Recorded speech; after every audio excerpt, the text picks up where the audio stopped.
जय हिंद दोस्तों, कैसे हैं आप सब। उम्मीद है कि आप सबकी परीक्षाएं अच्छी गई होंगी। हाल ही में उत्तर प्रदेश लोक सेवा आयोग और संघ लोक सेवा आयोग की प्रारंभिक परीक्षाएं समाप्त हुई हैं। अगर उन दोनों प्रश्न पत्रों का हम लोग विश्लेषण करें तो हम लोग ये पाते हैं कि दोनों प्रश्न पत्रों में कठिनता का स्तर बढ़ गया है।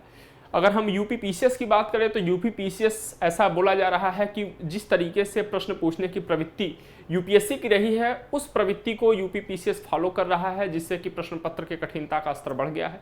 अगर हम यूपीएससी की बात करें तो यूपीएससी ने बहुत बड़ा चेंज किया है, ठीक है। और इसने प्रश्न पत्र का जो पैटर्न है, जो पूछने का तरीका होता है, इसने अचानक से इतना बड़ा चेंज किया कि 40 पिछली बार जो थे, अगर 2022 की बात करी जाए तो लगभग 8-9 क्वेश्चन ऐसे थे जो कि वनली 1, वनली 2, वनली 3 या all of 3, none of this, इस टाइप के ऑप्शन थे। लेकिन इस बार ऐसे ऑप्शन वाले कुल 46 क्वेश्चन थे, ठीक है। और 25 क्वेश्चन ऐसे थे जो कि स्टेटमेंट बेस्ड थे। 2 स्टेटमेंट दे दिया गया था और उसमें से जो है कि क्वेश्चन करना हुआ था, सॉल्व करना था उनको। तो ये जो परिवर्तन हो रहे हैं, हम लोग इनको ध्यान में रखते हुए हम लोग करंट अफेयर डिस्कशन यहाँ पे करेंगे। हम लोग डिस्कशन विथ एमसीक्यूज करेंगे, मतलब पहले हम एमसीक्यूज देख लेंगे, फिर उससे संबंधित जो महत्वपूर्ण व्याख्याएं हैं उनको देखेंगे, ठीक है।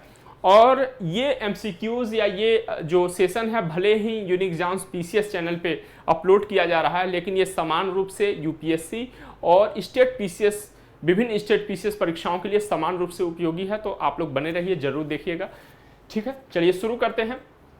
अगर हम लोग पहले प्रश्न की बात करें तो हिमालयन ब्राउन बियर या हिमालयी भूरा भालू के संदर्भ में निम्नलिखित कथनों पर विचार करना है हमको। क्या कथन है? ये हिमालय के उच्च ऊंचाई वाले क्षेत्रों में पाए जाते हैं। इनकी गंध ग्रहण क्षमता काफी तीव्र होती है, जो इनके भोजन ढूंढने का प्रमुख माध्यम है। सामान्य तौर पर ये रात्रिचर जीव होते हैं, ठीक है। अब देखिए उपर्युक्त में से कितने कथन सही हैं। अब हम ऑप्शन देख लेते हैं, केवल 1 कथन, केवल 2 कथन, सभी 3 कथन या कोई भी नहीं, ठीक है। अब देखिए अगर रात्रिचर जीव से संबंधित अगर हम लोग प्रश्न देखें तो इसी बार इस टाइप का प्रश्न आया था। किसके बारे में? इसके बारे में, ठीक। लॉयन टेल्ड मैकॉक के बारे में, मालाबार सिवेट के बारे में और सांभर डियर के बारे में, ठीक है। तो इसमें पूछा था, इसमें क्या पूछा था? इसमें नेक्टोरल, ठीक है, नेक्टोरल एक्टिविटीज या सनसेट के बाद जो एक्टिविटीज जो जीव करते हैं, इसमें ये पूछा गया था। तो अगर इसको देखें तो 2 और 3 सही है, ऑप्शन बी सही है, ओनली 2 सही है, ठीक है। अब देखिए इसकी बात करते हैं, तो इसमें कौन सा सही है? इसमें सही है आपका, ये भी सही है, ऑप्शन ए 1, स्टेटमेंट 1 भी सही है, स्टेटमेंट 2 भी सही है और स्टेटमेंट 3 भी सही है। रात्रिचर जीव होते हैं, ये है आपका हिमालयन ब्राउन बियर, ठीक है। तो इस हिसाब से अगर देखा जाए तो सभी 3 कथन सही हैं इसमें, ठीक है। अब हम आगे देख लेते हैं इसके बारे में, ठीक। आगे देखते हैं हम लोग, चलिए हिमालयन ब्राउन बियर के बारे में हम लोग देख लेते हैं विस्तार से थोड़ा। अच्छा, अभी चर्चा में क्यों रहा? तो चर्चा में इसलिए रहा क्योंकि कश्मीर जो है भारत का क्षेत्र, वहां पे जो इनके प्राकृतिक आवास हैं, ये अपने प्राकृतिक आवासों को छोड़कर मानवीय, जहां मानवीय आवास हैं या मानवीय रिहायशी इलाके हैं, वहां ये प्रवेश कर रहे हैं भोजन की तलाश के लिए। तो इसके लिए इससे क्या हो रहा है? मानव पशु संघर्ष की स्थितियां उपज रही हैं, ठीक है। अगर हम लोग बात करें कि हिमालयन ब्राउन बियर क्या है या हिमालयी भूरा भालू क्या है, तो ये ब्राउन बियर की क्या है? एक उप प्रजाति है। क्या है? एक उप प्रजाति है। अगर हम इनके विस्तार क्षेत्र या प्राप्ति क्षेत्र की बात करें तो कहां कहां पाया जाता है, ये देखिए, भारत हो गया, भारत का पड़ोसी देश पाकिस्तान और नेपाल हो गया, और भारत का पड़ोसी देश तिब्बत हो गया, जिसको हम चीन का तिब्बती स्वायत्त क्षेत्र भी कहते हैं, और इसके साथ साथ भूटान हो गया। यहां पर ये पाए जाते हैं। और यहां पे क्या सर्वत्र इनकी उपस्थिति है? तो नहीं। यहाँ पे ये जो हिमालयी क्षेत्र है, हिमालयी के हिमालयी क्षेत्रों में उच्च ऊंचाई वाले क्षेत्रों पर ये पाए जाते हैं। मतलब अगर हम ये कहें तो उत्तर पश्चिमी और मध्य हिमालयी क्षेत्रों में ये पाए जाते हैं, संक्षेप में अगर ये कहें तो, ठीक है। अब देखिए अगर इनकी लंबाई देखा जाए तो लगभग 2.2 मीटर होता है, और इनका वजन देखा जाए तो लगभग 250 किलोग्राम होता है या 250 किलोग्राम होता है। त्वचा पर लाल भूरे रंग के मोटे फर होते हैं। आपने देखा होगा, इधर हम लोगों ने तस्वीर में देखा था, त्वचा पे लाल भूरे रंग के मोटे फर, ये देखिए तस्वीर है, ठीक है। चलिए आगे देखते हैं। ये भोजन की अगर बात किया जाए कि इनका भोजन कैसा होता है, तो इनका भोजन जो होता है सर्वाहारी है। ये वेज भी खाते हैं, नॉन वेज भी खाते हैं, एक तरीके से कहते हैं ये सर्वाहारी है। ठीक है, रात्रिचर प्राणी है, ध्यान रखना है। अगर हम कुछ और रात्रिचर प्राणियों की बात करें, जैसा कि इस बार परीक्षा में पूछा गया, तो मालाबार सिवेट पे हम लोगों ने चर्चा किया, सांभर हिरण पे चर्चा किया। एल्विरा चूहा या लार्ज रॉक रैट भी, एल्विरा चूहा या उसी को लार्ज रॉक रैट कहते हैं, यह भी रात्रिचर होता है। और कोंडाना चूहा, यह भी रात्रिचर है। ठीक है, अगर हम लोग बात करें कि यह भोजन कैसे ढूंढता है, तो इसकी सूंघने की शक्ति बहुत अधिक तीव्र होती है, सूंघने की शक्ति बहुत अधिक तीव्र होती है, और उसी घ्राण शक्ति के कारण या सुगंध गंध शक्ति के कारण यह अपना भोजन ढूंढता है। ठीक है, चलिए आगे चलते हैं, आगे देख लेते हैं इसके बारे में महत्वपूर्ण चीज। चलिए, इसको खतरा कैसे है, खतरा कैसे है, तो अभी जैसा कि हमने बात किया, कश्मीर में मानव पशु संघर्ष देखे जा रहे हैं। ठीक है, तो मानव पशु संघर्ष इसका खतरा है। प्राकृतिक आवास का क्षय इसका हो रहा है, कैसे? आवासीय अतिक्रमण के द्वारा। जो प्राकृतिक इसका आवास है वहां पे मानवों की उपस्थिति हो जा रही है, मानव उपस्थिति हो रही है, इसके कारण इनका आवासीय क्षय हो रहा है, और ये विवश होकर इनको भोजन नहीं मिल रहा है, और ये विवश होकर मानव इलाकों में प्रवेश कर रहे हैं। पर्यटन के कारण भी क्षय हो रहा है। खाल और पंजों इत्यादि के लिए इनका जो अवैध शिकार होता है वो भी इनको नुकसान पहुंचाता है। भोजन की अनुपलब्धता, और जो चूंकि सर्वाहारी है तो घास भी खाते हैं। ठीक है, घास भी खाते हैं, तो जो इनके घास वाले मैदान हैं उनका भी समाप्त होना एक महत्वपूर्ण कारण है, महत्वपूर्ण खतरा है इनके लिए। अच्छा, अगर हम कुछ महत्वपूर्ण बिंदुओं पे बात कर ले, कुछ महत्वपूर्ण बिंदुओं पे बात कर ले जो कि आपको मेंस परीक्षा के लिए महत्वपूर्ण है, तो एक गैर लाभकारी संगठन है वाइल्ड लाइफ SOS। उसके अनुसार जो कश्मीर में भालू हैं ये, ठीक है, हिमालयी ब्राउन डियर हैं, उनके भोजन में प्लास्टिक की थैलियां, चॉकलेट रैपर या अन्य खाद्य अपशिष्ट सहित मैला कचरा इत्यादि काफी वो सेवन कर रहे हैं, आहार के रूप में ग्रहण कर रहे हैं। ठीक है, ये एक गैर लाभकारी संगठन है वाइल्ड लाइफ SOS। ठीक, अगर एक अध्ययन की और बात करें तो 2050 तक, एक अध्ययन बताता है कि 2050 तक इनके आवासीय क्षेत्र में, ठीक है, पश्चिमी हिमालय में इनके आवासीय क्षेत्र में लगभग 73% की कमी आएगी। ठीक है, कितने प्रतिशत की? 73% की अगले 27 सालों में कमी आ जाएगी इनके आवासीय क्षेत्र में, पश्चिमी हिमालय में। ठीक है, अगर भारत में इनकी अनुमानित संख्या की बात करी जाए, आबादी की बात करी जाए, तो इनकी अनुमानित संख्या या आबादी लगभग 500 से लेके 700 तक है। चलिए आगे चलते हैं, अब इनके संरक्षण स्थिति की बात कर लेते हैं। ठीक है, प्रोटेक्शन स्टेटस क्या है इनका? IUCN के बारे में लगभग हम सभी लोग जानते हैं। IUCN एक रेड डेटा लिस्ट जारी करता है, उसके आधार पर अगर हम लोग देखें तो हिमालयन ब्राउन बियर, या यह क्या है? क्रिटिकली इंडेंजर्ड है, क्रिटिकली इंडेंजर्ड है। IUCN जो ब्राउन, ये तो हिमालयन ब्राउन बियर है जो कि ब्राउन बियर का एक उप प्रजाति है। अगर हम लोग ब्राउन बियर की बात करें तो वो IUCN लिस्ट कंसर्न की श्रेणी में उसको रखता है। ठीक है, कम चिंतनीय श्रेणी में रखता है। अगर हम साइट्स की बात करें तो साइट्स की परिशिष्ट 2 में शामिल है, परिशिष्ट 2 में शामिल है क्या? Himalayan brown bear. ठीक है, और जो साइट्स के जो परिशिष्ट 2 में जो ये शामिल है, ये जो आबादी भूटान, चीन, मैक्सिको और मंगोलिया में मिलता है, बहुतायत मिलता है। वाइल्ड लाइफ प्रोटेक्शन एक्ट 1972 की बात करें तो यह अनुसूची 1 में इस जीव को शामिल किया गया है। अब इसके संरक्षण के कुछ सुझाव की बात करें तो सबसे पहली जो बड़ी बात है, आवास का संरक्षण करना है। ठीक है, कुछ जैविक गलियारों का हमें निर्माण करना होगा। मानव और ये भालू संघर्ष है जो इसमें कमी करने के लिए एक व्यापक अपशिष्ट प्रबंधन को भी बढ़ावा देना होगा। ठीक है, जिससे कि ये संघर्ष न हो। ठीक, चलिए अगले प्रश्न की अगर हम लोग बात करें, ठीक है, अगले प्रश्न की बात करें, अगला है international union of conservation of nature. ठीक है, IUCN के संदर्भ में निम्नलिखित कथनों पर विचार करें। अब हमको इन कथनों पर विचार करना है। यह दुनिया का सबसे बड़ा और सबसे विविध पर्यावरण नेटवर्क है। कौन? IUCN। ठीक, पहला स्टेटमेंट हो गया। दूसरा कथन है इसका मुख्यालय स्विट्जरलैंड के जिनेवा में है। तीसरा जो है, इसके द्वारा प्रकाशित रेड डाटा लिस्ट जैविक प्रजातियों को 9 भागों में विभक्त करता है। उपर्युक्त में से कितने कथन सही हैं? केवल एक कथन, केवल दो कथन, सभी कथन मतलब सभी तीन कथन, या कोई भी नहीं। ठीक है, तो अब इसके बारे में हम लोग देख लेते हैं थोड़ा।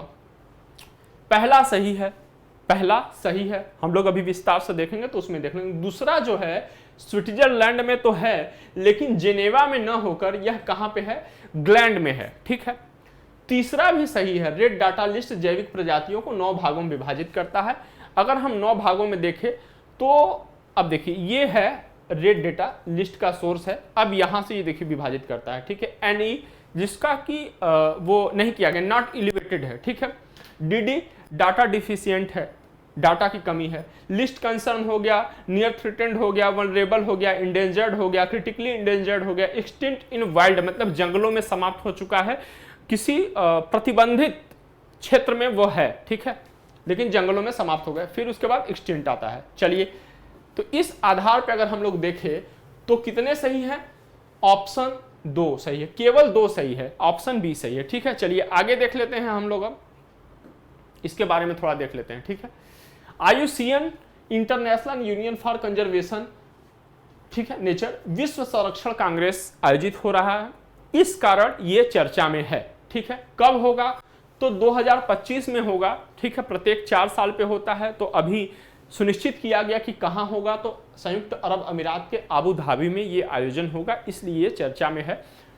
9 से 15 अक्टूबर 2025 तक ये आयोजन होगा। ठीक है, दुनिया का सबसे बड़ा संरक्षण कार्यक्रम है, हर 4 साल में आयोजित होता है, और यह सरकार हो गया, सिविल सोसाइटी हो गया, ऑर्गेनाइजेशन हो गया, गवर्नमेंटल ऑर्गेनाइजेशन हो गया, नॉन गवर्नमेंटल ऑर्गेनाइजेशन हो गया। ठीक है, विभिन्न संगठन हो गए।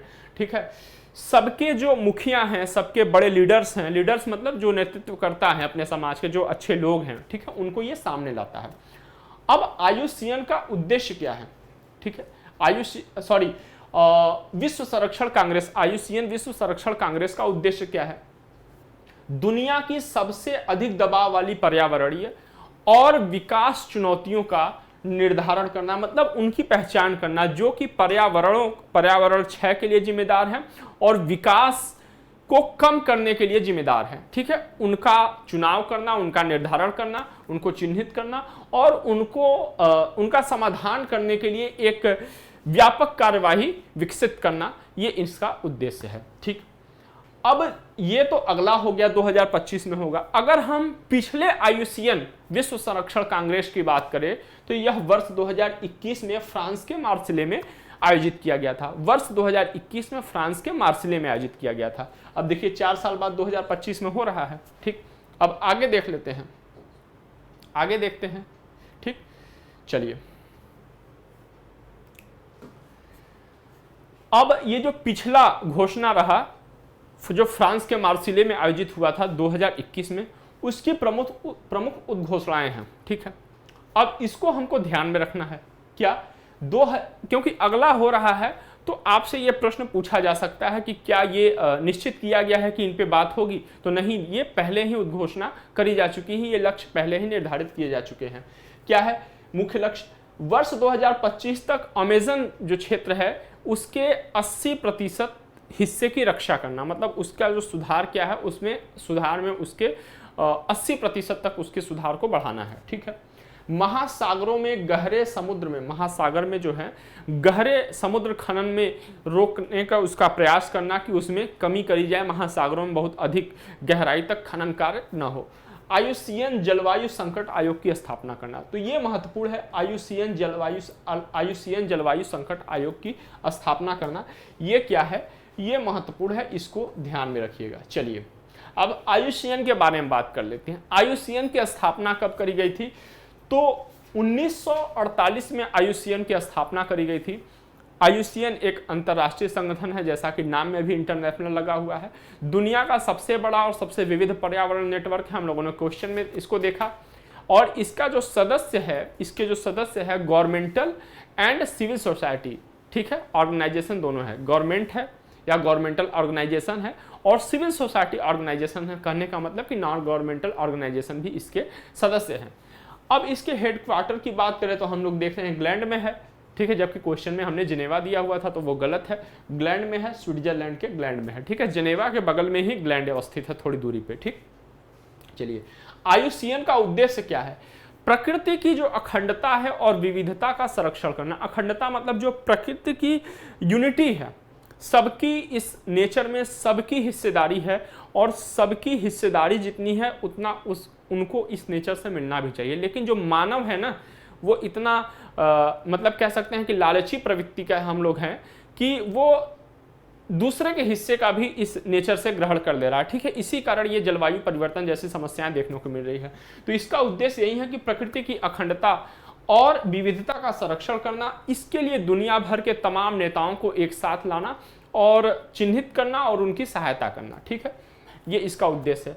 अब कार्य देख लिया जाए तो प्रकृति और प्राकृतिक संसाधनों का संरक्षण और उनके सतत उपयोग की दिशा में काम करना। चलिए आगे देख लेते हैं। अगर हम लोग आगे देखें तो आगे है IUCN रेड लिस्ट या रेड डाटा लिस्ट। ठीक, अब देखिए स्थापना हुआ 1948 में। तो प्रश्न आपसे यह भी पूछ सकता है कि IUCN अपने स्थापना के वर्ष से ही IUCN रेड डेटा लिस्ट जारी करता है? तो नहीं, ये नहीं करता, क्योंकि 1948 में स्थापना तो हुआ, लेकिन इसको जो जारी करता है 1964 से करता है। 1964 से पहली बार यह जारी करना शुरू हुआ। और ये जैविक प्रजातियों को, मतलब जैविक प्रजातियां मतलब तमाम पशुओं को, जीवों को, जंतुओं को, ठीक है, कवकों को, ये वैश्विक संरक्षण की स्थिति के आधार पे 9 श्रेणियों में विभाजित करता है। 9 श्रेणियों में विभाजित करता है। ठीक है, हम लोगों ने इस पे बात किया था थोड़ा, कई बार हम लोग बहुत शॉर्ट में देख लेते हैं। ठीक है, तो अगर देख लिया जाए इसको, विलुप्त, ठीक है, विलुप्त हम लोग इस साइड से देख रहे हैं, एक्सटिंक्ट से देख रहे हैं। ठीक है, सबसे खतरनाक ये है। अगर हम लोग बात किया जाए तो हम लोग अपने जब राइट से लेफ्ट की ओर जाएंगे, अगर हम लोग ऐसे राइट से लेफ्ट की ओर जा रहे हैं, ठीक है, तो सबसे खतरनाक वाला जो होगा सबसे लेफ्ट में होगा। तो एक्सटिंक्ट क्या है? कोई ज्ञात सदस्य नहीं है, कोई भी ज्ञात सदस्य उस प्रजाति का शेष नहीं है। ठीक है, EW क्या है? Extinct in wild. Extinct in the wild मतलब जंगल में विलुप्त है, केवल जंगलों में प्राकृतिक अवस्था में यह विलुप्त हो चुका है। यह केवल किसी प्रतिबंधित क्षेत्र में जीवित है, मतलब कैद में जीवित है। क्रिटिकली, ये गंभीर रूप से संकटग्रस्त, ठीक है, क्रिटिकली इंडेंजर्ड। तो जंगलों में विलुप्त होने का अत्यधिक जोखिम है इसके ऊपर। इंडेंजर्ड, लुप्त प्राय है, मतलब जंगलों में विलुप्त होने का उच्च जोखिम है उसके ऊपर। ठीक, चलिए आइए देखते हैं। वल्नरेबल, कमजोर है, मतलब कमजोर, उसकी सुरक्षा स्थिति कमजोर है, जंगलों में खतरे का उसके ऊपर उच्च जोखिम है। नियर थ्रेटेंड, खतरे के करीब है। ठीक है, जल्द ही खतरे में पड़ने की संभावना है उसकी। लिस्ट कंसर्न, कम से कम चिंता, मतलब सबसे कम जोखिम उसके ऊपर है, सबसे कम जोखिम उसके ऊपर है। और अगर DD की बात करें तो डेटा डिफिशियंसी कहते हैं इसको, डेटा की कमी है। ठीक है, विलुप्त होने के जोखिम का आकलन करने के लिए IUCN के पास पर्याप्त डेटा नहीं है, इसका मतलब ये है। और नॉट इलेवेटेड मतलब इवोल्यूटेड मतलब मूल्यांकन उसका नहीं किया गया है। ठीक है, अभी मूल्यांकन नहीं किया गया, इसका मतलब ये होता है। तो 9 श्रेणियां ये है, इस पे भी हम लोगों ने विस्तार से बात कर लिया। ठीक है, चलिए आगे देखते हैं। अगला जो प्रश्न है, कथकली के संदर्भ में निम्नलिखित कथनों पर विचार करिए। कथकली, ठीक है, केरल का एक डांस है। चलिए ऑप्शन में भी हम देख लेते हैं।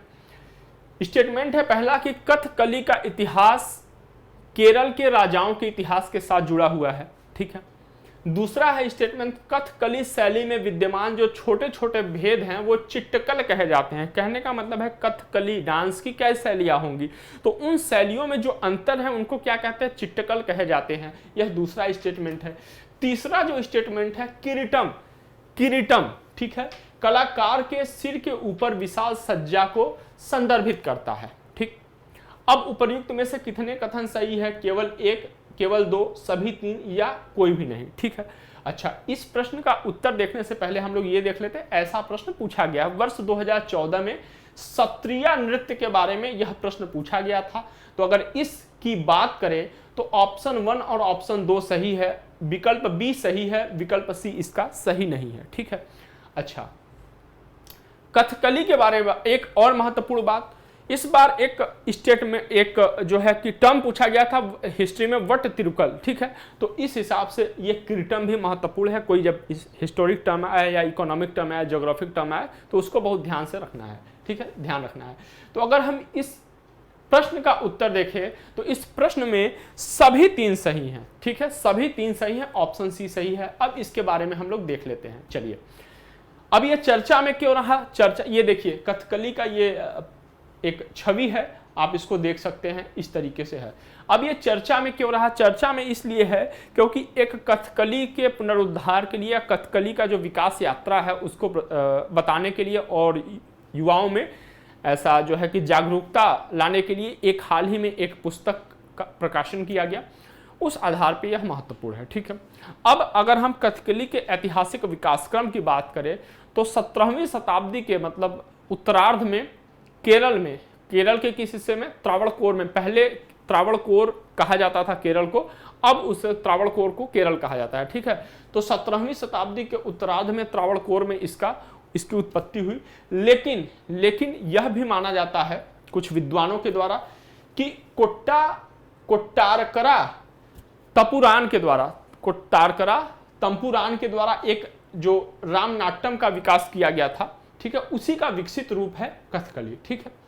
अब इस हिसाब से अगर देखें तो 17वीं शताब्दी के उत्तरार्ध में त्रावणकोर में इसकी उत्पत्ति हुई, तो केरल के राजाओं के इतिहास के साथ यह जुड़ा हुआ है, ठीक है, केरल के राजाओं के इतिहास के साथ कथकली का विकास जुड़ा हुआ है। चलिए, ये हो गया।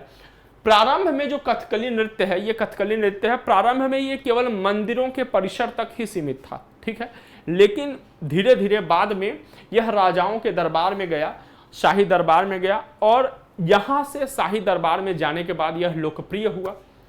अगर हम इसके उत्पत्ति का आधार देखें, जो कथकली जो नृत्य है, इसके उत्पत्ति का आधार देखें तो यह भरत मुनि द्वारा लिखित नाट्य शास्त्र से इसकी उत्पत्ति का आधार मूल रूप से मिलता है। लेकिन इसमें जो हस्त मुद्राएं हैं, इस नृत्य की ये जो हस्त मुद्राएं वगैरह हैं, ठीक है, ये जो हस्त मुद्राएं हैं, इनका जो स्रोत मिलता है यह हस्त लक्षण दीपिका ग्रंथ से ग्रहण किया गया है, ठीक है। चलिए आगे देख लेते हैं इसके बारे में। अब इस पे ऐसा नहीं था कि ये जैसे विकास होता रहा तो विकास ही रहा। एक समय आया 20वीं शताब्दी की शुरुआत में जबकि इस पे विलुप्ति का खतरा था, तो उस समय बल्लथ थोल नारायण मेनन और मुकुंद राजा ने एक केरल कला मंडल का स्थापना किया, केरल कला मंडलम का स्थापना किया, उसके द्वारा इसका पुनरुद्धार किया गया, ठीक। वर्तमान जो हम कथकली का रूप देखते हैं, वर्तमान ये जो कथकली का स्वरूप है ये कई परिवर्तनों से गुजरा हुआ है, और वर्तमान में जो स्वरूप है ये प्राचीनतम रूप का एक परिष्कृत रूप है। अब हम दो महत्वपूर्ण कथकली से टर्म जान लेते हैं, ठीक है। संप्रदाय, अगर कथकली के संदर्भ में पूछा जाए कि संप्रदाय क्या है, तो वेश, अभिनय इत्यादि में जो प्राचीन काल से लेके मतलब जो 17वीं शताब्दी से शुरू हुआ और अब तक जो महत्वपूर्ण परिवर्तन हुए हैं उनको संप्रदाय कहा जाता है। वेश और अभिनय इत्यादि में मतलब जो वेशभूषा है, पहनावा है, और उसमें किस तरीके से हस्त मुद्राओं को प्रदर्शित किया जाएगा, जो परिवर्तन हुआ है, उनको संप्रदाय कहा जाता है। अब चिट्टकल किसे कहा जाता है? कथकली नृत्य हो गया, लेकिन इस नृत्य की कई शैलियां होंगी जिनमें ये नृत्य, जिस तरीके से ये नृत्य का प्रदर्शन किया जाता होगा, तो उन शैलियों में, कथकली नृत्य के विविध शैलियों में जो छोटे छोटे भेद हैं, छोटे छोटे परिवर्तन हैं कि जिसके कारण उन शैलियों को अलग किया जाता है, तो उन छोटे छोटे भेदों को चिट्टकल कहा जाता है। क्या कहा जाता है? चिट्टकल कहा जाता है, ठीक है। अच्छा, एक महत्वपूर्ण बात यह भी ध्यान रखिएगा कि कथकली को पूर्व का गाथा गीत भी कहते हैं, पूर्व का गाथा गीत भी कहते हैं, ठीक। अब अगर कथकली की कुछ विशेषताओं के बारे में बात करें तो कथकली के जो विषय होते हैं, प्रस्तुतिकरण वाले विषय होते हैं, ये जो प्रस्तुतिकरण विषय है ये दिखा रहा है कि अच्छाई और बुराई के मध्य अनवरत संघर्ष चल रहा है, ये इसको दिखा रहा है, ठीक है, निरंतर संघर्ष दिखाता है। प्रतिभागी जो कलाकार हैं, अगर हम बात करें, ध्यान ये भी रखिएगा कि परंपरागत रूप से अगर प्रश्न आपसे पूछे कि क्या कथकली में परंपरागत रूप से केवल पुरुष कलाकारों द्वारा कथकली का प्रदर्शन किया जाता था या प्रस्तुतिकरण किया जाता था, तो बिल्कुल सही कथन है। परंपरागत रूप से इसे केवल पुरुष कलाकारों के द्वारा किया जाता था, लेकिन जैसे धीरे धीरे हम लोग थोड़ा आगे बढ़े समय के साथ, तो इसमें महिला पात्रों को भी शामिल किया जाने लगा, और जब यह केवल पुरुष पात्रों द्वारा किया जाता था तो पुरुष ही महिलाओं का भी अभिनय करते थे, ठीक है। तो अब महिला भी इसमें शामिल करती है, पुरुष भी शामिल होते हैं समान रूप से। चलिए नृत्य संयोजन की बात करें कि मतलब उस नृत्य में क्या क्या शामिल है, तो पहले तो नृत्य ही हो गया, दूसरा संगीत हो गया, तीसरा हो गया भाव भंगिमा हो गया, चौथा हो गया नाटक के तत्व। इन चारों को मिलाकर यह कथकली नृत्य का संयोजन किया जाता है, मतलब एक ही साथ ये चारों चीज चलते हैं। ठीक है, चलिए अब कौन से नाटक हैं या कैसे विषय हम लोग ये आगे अभी देख लेंगे। चलिए नृत्य मुद्रा की बात करें तो काफी जटिल होती है। लयबद्ध बोल के साथ साथ लयबद्ध चाल उसमें होती है, लयबद्ध हस्त मुद्राएं होती हैं, मतलब इन तीनों चारों चीजों का बेहतरीन संगम होता है इस नृत्य मुद्रा में। नृत्य रस की बात करें तो नृत्य के दौरान भाव और कथा अभिव्यक्ति हेतु उसमें अपने चेहरे का भाव प्रयोग किया जाता है। जो भाव है या जो कथा है, नृत्य के दौरान जब नृत्य हो रहा है तो जो किसी नाटक या किसी कोई कथा के थीम पे वो जो नृत्य हो रहा है तो अपने चेहरे के द्वारा उस थीम को बताया जाता है, अपने चेहरे के द्वारा उसे अभिव्यक्त किया जाता है। ये नृत्य का रस है। इन जो गीतों की भाषा है, कथकली गीतों की भाषा को क्या कहा जाता है, तो मणि प्रवालम कहा जाता है। क्या कहा जाता है, मणि प्रवालम। मणि प्रवालम संस्कृत और मलयालम भाषा का क्या है, मिश्रण है, मणि प्रवालम कहा जाता है। गीतों का जो पाठ है, कथकली में जो गीतों का पाठ होता है उसको अट्टकथा कहते हैं। और प्रमुख वाद्य यंत्र अगर हम देखें तो चेंडा हो गया, मद्दलम हो गया, चेंगिला हो गया, इल्ल तालम हो गया। इल्ल तालम जो हम लोग की तरफ उत्तर भारत में करताल या मजीरा जिसे कहते हैं वही इल्ल तालम कहा जाता है, किसमें, मलयालम में। चलिए प्रमुख वेशभूषा की बात करें तो देखिए किरीटम क्या है, सिर के ऊपर की विशाल सज्जा। क्या है, सिर के ऊपर की विशाल सज्जा। और दूसरा जो है कंचुकम। कंचुकम क्या है, बड़े आकार का जैकेट है, बड़े आकार का जैकेट। अच्छा, जैसे अगर हम लोग इसको रिलेट करना चाहे तो जैसे साहो आपने देखी होगी, तो जो साहो का पोस्टर था उस पे जो प्रभास थे वो बहुत बड़े आकार का जैकेट पहने, तो शायद वैसे ही कोई कंचुकम रहा हो, उसी टाइप का है। ठीक है, हम लोग यहाँ पे देख सकते हैं, ये देखिए बड़े आकार का जैकेट, ये देख रहे हैं, बड़े आकार का जैकेट ऐसा है। चलिए बस को रिलेट करने के लिए बताया। ठीक है, बड़ी और लंबी लहंगा या घाघरा कह सकते हैं, इसे कुशन की मोटी गद्दी के ऊपर पहना जाता है। ठीक, और भारी इसमें आभूषण भारी होते हैं, भारी आभूषणों का इसमें पहना जाता है वेशभूषा के अंतर्गत। अब मुख श्रृंगार की बात करें, देखिए ये जो है ना, ये देखिए मुख श्रृंगार है ना, अब ये देखिए ग्रीन है यहाँ इनका मुख, दाढ़ी सफेद है, ठीक है, इनका मुख हल्का लाल है, तो इसके बारे में हम लोग अभी देखेंगे। ठीक, चलिए, या आप कह सकते हैं पीला लिए हुए है, तो इसके बारे में अभी हम लोग देखेंगे। तो 5 भागों में विभाजित किया गया है चरित्र की प्रकृति के आधार पर। जो उसके कथानक होते हैं उनकी प्रकृति के आधार पर उनमें जो चरित्र होते हैं, मुख की जो रंग है, मुख की जो श्रृंगार है, उसको 5 भागों में विभाजित किया गया है। पच्चा वेशम, पहला है पच्चा वेशम या पच्चा को हरा कहते हैं। तो जो हरे रंग का मुख होता है ये शालीन नायक का चित्र प्रस्तुत करता है, ये मुख्यतः देवता या राजा होता है। तो ये जो है ये कोई देवता का रूप, देवता का अभिनय कर रहे हैं या किसी राजा का अभिनय कर रहे हैं। चलिए दूसरा देख लेते हैं, कत्ती चाकू या छुरी। कत्ती वेशम खलनायक का चरित्र प्रस्तुत करता है। टाड़ी वेशम या दाढ़ी वेशम, टाड़ी को क्या कहते हैं, दाढ़ी कहते हैं। यह 3 प्रकार की होती है। अगर वेल्ला ताड़ी है, वेल्ला ताड़ी मतलब, अच्छा ये शब्द भी हमको टर्म भी याद रखने हैं क्योंकि परीक्षा में पूछता है। वेल्ला ताड़ी या सफेद दाढ़ी दिव्य या परोपकारी पात्र को बताते हैं। ये देखिए दिव्य या ये जो दाढ़ी है ना, ये किसी दिव्य या परोपकारी पात्र को बता रहा है। चलिए चुअन्ना दाढ़ी या लाल दाढ़ी दुष्ट या किसी राक्षसी पात्र को बताता है। करुत्ता दाढ़ी या काली दाढ़ी बनवासी या शिकारी पात्र को बताता है। ठीक है, करी या काला या उसको करी वेशम भी कहते हैं, तो राक्षस या राक्षसियों का चरित्र प्रस्तुत करता है। मिनक्कू जिसको कि दीप्तिमान या पीला कहते हैं, तो मिनक्कू वेशम स्त्री पात्र और संत चरित्र प्रस्तुत करते हैं। तो देखिए दीप्तिमान और पीला, तो देखिए यहाँ पे हम लोग देख सकते हैं दीप्तिमान मतलब दिखाई दे रहा और पीला भी है। ठीक है, तो ये देख सकते हैं। चलिए आगे देखते हैं, प्रस्तुत विषय मतलब किस थीम पे ये कथकली का डांस किया जाता है। तो रामाटम मतलब रामायण की कथाओं पे किया जाता है, रामायण की घटनाओं पे ये जो नृत्य किया जाता है। कृष्णाटम मतलब महाभारत की घटनाओं पे भी आधारित होता है। शेक्सपियर इत्यादि के नाटक पहले तो इन्हीं 2 पे किया जाता था, लेकिन धीरे धीरे समय के साथ परिवर्तन हुआ अब उसमें कुछ नाटकों को लिया जाता है, जनरली रूप से, सामान्य रूप से ये समझ कि इंग्लिश नाटकों को लिया जा रहा है या जो है कि गैर भारतीय लेखकों के नाटकों को लिया जा रहा है, तो भारतीय लेखकों के नाटकों को भी इसमें शामिल किया गया है। ऐतिहासिक घटनाओं पे दिखाया जाता है, सामाजिक मुद्दों या समकालीन विषयों से संबंधित घटनाओं को भी प्रस्तुत किया जाता है। चलिए आगे देख लेते हैं। विश्व पर्यावरण दिवस के संदर्भ में निम्नलिखित कथनों पर विचार करें।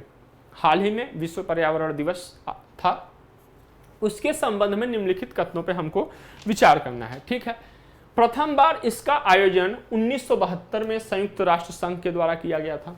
वर्ष 2023 के लिए इसका थीम प्लास्टिक प्रदूषण का समाधान या सॉल्यूशन ऑफ प्लास्टिक पॉल्यूशन है। ठीक, भारत ने वर्ष 2018 में विश्व पर्यावरण दिवस की मेजबानी की, जो बीट प्लास्टिक पॉल्यूशन नामक थीम के साथ किया था। ठीक है, तो अब ये 3 स्टेटमेंट है, उपर्युक्त में से कितने कथन सही है? केवल एक कथन, केवल 2 कथन, सभी 3 कथन या कोई भी नहीं? तो इस प्रश्न का जो उत्तर है ऑप्शन सी सही है, सभी 3 कथन सही है, इसमें ऑप्शन सी सही है। अब हम इसके बारे में देख लेते हैं, विश्व पर्यावरण दिवस के बारे में। ठीक है, चलिए, विश्व पर्यावरण दिवस 2023 अगर पहली बार, जैसा कि हम लोगों ने प्रश्न में भी देखा, पहली बार इसका आयोजन 1972 में संयुक्त राष्ट्र संघ के द्वारा किया गया था, लेकिन 5 जून को ही प्रतिवर्ष होगा, इसका निश्चय किया गया। कब? वर्ष 1974 में, जबकि पहली बार वैश्विक स्तर पे विश्व पर्यावरण दिवस का आयोजन किया गया था। कहां पे? स्वीडन की राजधानी स्टॉकहोम में। कहां पे? स्वीडन की राजधानी स्टॉकहोम में किया गया था। ठीक है, चलिए, इसी सम्मेलन के दौरान यह निश्चित किया कि प्रत्येक वर्ष 5 जून को ही विश्व पर्यावरण दिवस मनाया जाएगा। कार्य क्या है विश्व पर्यावरण दिवस का? उद्देश्य क्या है? जागरूकता बढ़ाने और पर्यावरणीय मुद्दों पर कार्यवाही हेतु क्या वैश्विक मंच प्रदान करता है। अगर इसके हम मेजबान की बात करें, मेजबान कौन है? तो मेजबान इस बार कोटे डी आइवर है। क्या है? कोटे डी आइवर है। और इस वर्ष समर्थन कौन कर रहा है? तो नीदरलैंड कर रहा है। कौन कर रहा है? नीदरलैंड कर रहा है। ठीक, चलिए, नीदरलैंड कर रहा है। प्लास्टिक प्रदूषण का समाधान वर्ष 2023 के लिए थीम है, जैसा कि हम लोगों ने देखा, सॉल्यूशन ऑफ प्लास्टिक पॉल्यूशन। और इस थीम का चयन कौन करता है? तो इस थीम का चयन करता है, कौन करता है? यूएनईपी या यूनेप करता है। ठीक है, तो यह ध्यान रखना है कि विश्व पर्यावरण दिवस की जो प्रत्येक वर्ष थीम का चयन किया जाता है, यूनेप के द्वारा किया जाता है। चलिए आगे देखते हैं हम लोग। अच्छा, ये जो अपना लाइफ मिशन है, भारत का जो लाइफ मिशन है, इस वर्ष का थीम लाइफ मिशन के जो 7 विषय हैं उनमें से एक से संबंधित है। ठीक है, हमारा एक उद्देश्य क्या है? एकल प्रयोज्य, मतलब एक बार उपयोग किए जाने वाले प्लास्टिक का उपयोग कम करना, तो इससे भी संबंधित है, ध्यान रखना है। अगर एक डेटा की बात करें तो प्रत्येक वर्ष लगभग 400 मिलियन टन से अधिक प्लास्टिक का उत्पादन होता है, जिनमें से 400 मिलियन टन से अधिक का होता है, जिनमें से आधे को केवल एक बार उपयोग करने के लिए बनाया जाता है। ठीक है, तो लगभग 200 मिलियन टन प्लास्टिक ऐसा है जो कि एकल प्रयोज्य वाली है, तो इसको कम करना है। लाइफ मिशन के 7 विषयों में से एक है। ठीक है, भारत का जो है। और ये जो 400 मिलियन है, इसमें से 10% से भी जो कम है उसको हम लोग क्या करते हैं? रिसाइकिल करते हैं। सोचिए, 10% से कम। ठीक, 19 से 23 मिलियन टन जो है प्रत्येक वर्ष झीलों, नदियों और समुद्रों में चला जाता है। भारत वर्ष 2018 में विश्व पर्यावरण दिवस की भारत ने मेजबानी करी थी, और उस वर्ष भारत का जो थीम था बीट प्लास्टिक पॉल्यूशन, और इस बार का जो थीम है सॉल्यूशन ऑफ प्लास्टिक पॉल्यूशन वर्ष 2023 का। चलिए आगे देख लेते हैं। हाल ही में कहां 2 दिवसीय लेवेंडर उत्सव का आयोजन किया गया? 2 दिवसीय लेवेंडर उत्सव का आयोजन कहां किया गया हाल ही में? ऑप्शन है जम्मू कश्मीर, सिक्किम, मणिपुर या अरुणाचल प्रदेश। तो इस प्रश्न का जो उत्तर है वह जम्मू कश्मीर है। ये लेवेंडर का पौधा है। ठीक है, ये लेवेंडर का पौधा है। अब हम लोग इसके बारे में और देख लेते हैं। लेवेंडर के भद्रवाह में, कहां पे? जम्मू कश्मीर जो यूटी है उसके जम्मू संभाग के भद्रवाह में क्या हुआ? 2 दिवसीय लेवेंडर उत्सव का आयोजन किया गया। अगर हम भद्रवाह के बारे में थोड़ी बात करें तो यह भारत की लेवेंडर राजधानी के रूप में जानी जाती है, और बैगनी क्रांति का, भारत में बैगनी क्रांति का जन्म स्थान कहा जाता है। किसको? भद्रवाह को। ठीक, अब CSIR का एक अरोमा मिशन है। इसी लेवेंडर से ही संबंधित है। यह अरोमा मिशन किसके लिए लाया गया? जो जम्मू कश्मीर का समशीतोष्ण क्षेत्र है, वहां पे लेवेंडर की खेती को बढ़ावा देना, यह अरोमा मिशन का उद्देश्य है। ठीक है, और इसमें छोटे छोटे सीमांत किसानों की आय वृद्धि करना, जैसा कि भारत सरकार का भी है, किसानों की आय दोगुनी करना, उससे भी संबंधित है। तो छोटे और सीमांत किसानों की आय में वृद्धि करना, और जो कृषि आधारित स्टार्टअप्स हैं उनको विकास करने में मदद करना। अगर प्रश्न आपसे पूछे कि RRL 12 क्या है, RRL 12 क्या है, तो यह एक लेवेंडर की विशिष्ट प्रजाति है जो कि CSIR के द्वारा ही विकसित किया गया है और इसी का प्रयोग किया जा रहा है जम्मू कश्मीर में। ठीक, यह वर्षा आधारित समशीतोष्ण क्षेत्रों में लेवेंडर की तेजी खेती के लिए बहुत उपयुक्त सिद्ध हुई है। मतलब वर्षा आधारित जो समशीतोष्ण क्षेत्र है वहां पे RRL 12 का खेती किया जा रहा है बहुत सफलतापूर्वक। चलिए आगे देख लेते हैं। अब लेवेंडर क्या है? लेवेंडर हम लोगों ने देखा, ये देखिए तस्वीर, ये है लेवेंडर की। ठीक है, ये है तस्वीर लेवेंडर की। लेवेंडर जो है यह एक सुगंधित जड़ी बूटी है, और यह अपने सुंदर फूलों और सुखदायक सुगंध के लिए जाना जाता है। मतलब बहुत ही बेहतरीन, बहुत ही अच्छा सुगंध होता है और सुंदर फूल निकलते होते हैं। उपयोग क्या क्या कर सकते हैं? सजावटी रूप में कर सकते हैं, भोजन के रूप में कर सकते हैं, चिकित्सीय उपयोग कर सकते हैं। अब भोजन में क्या कर सकते हैं? मिठाइयों में, या जो पीने के पदार्थ है, पेय पदार्थ है, और व्यंजनों में स्वाद लाने के लिए कर सकते हैं। चाय और हर्बल के रूप में भी इसका प्रयोग कर सकते हैं। जो लेवेंडर का तेल है, अरोमा थेरेपी हो गया, इत्र में हो गया, साबुन में हो गया, मोमबत्तियों में हो गया, और सौंदर्य प्रसाधनों में उपयोग किया जाता है लेवेंडर का तेल। ठीक है, अगर हम कुछ लोकप्रिय लेवेंडर किस्मों की बात करें तो अंग्रेजी लेवेंडर हो गया, फ्रेंच लेवेंडर हो गया, और स्पेनिश लेवेंडर हो गया। ये लेवेंडर के महत्वपूर्ण जो है वो है किस्म है। ठीक है, तो इसी के साथ हमारा आज का ये महत्वपूर्ण सेशन समाप्त होता है। आपको सेशन कैसा लगा हमें कमेंट करें, लाइक करें, शेयर करें, सब्सक्राइब करें। जय हिंद, जय भारत।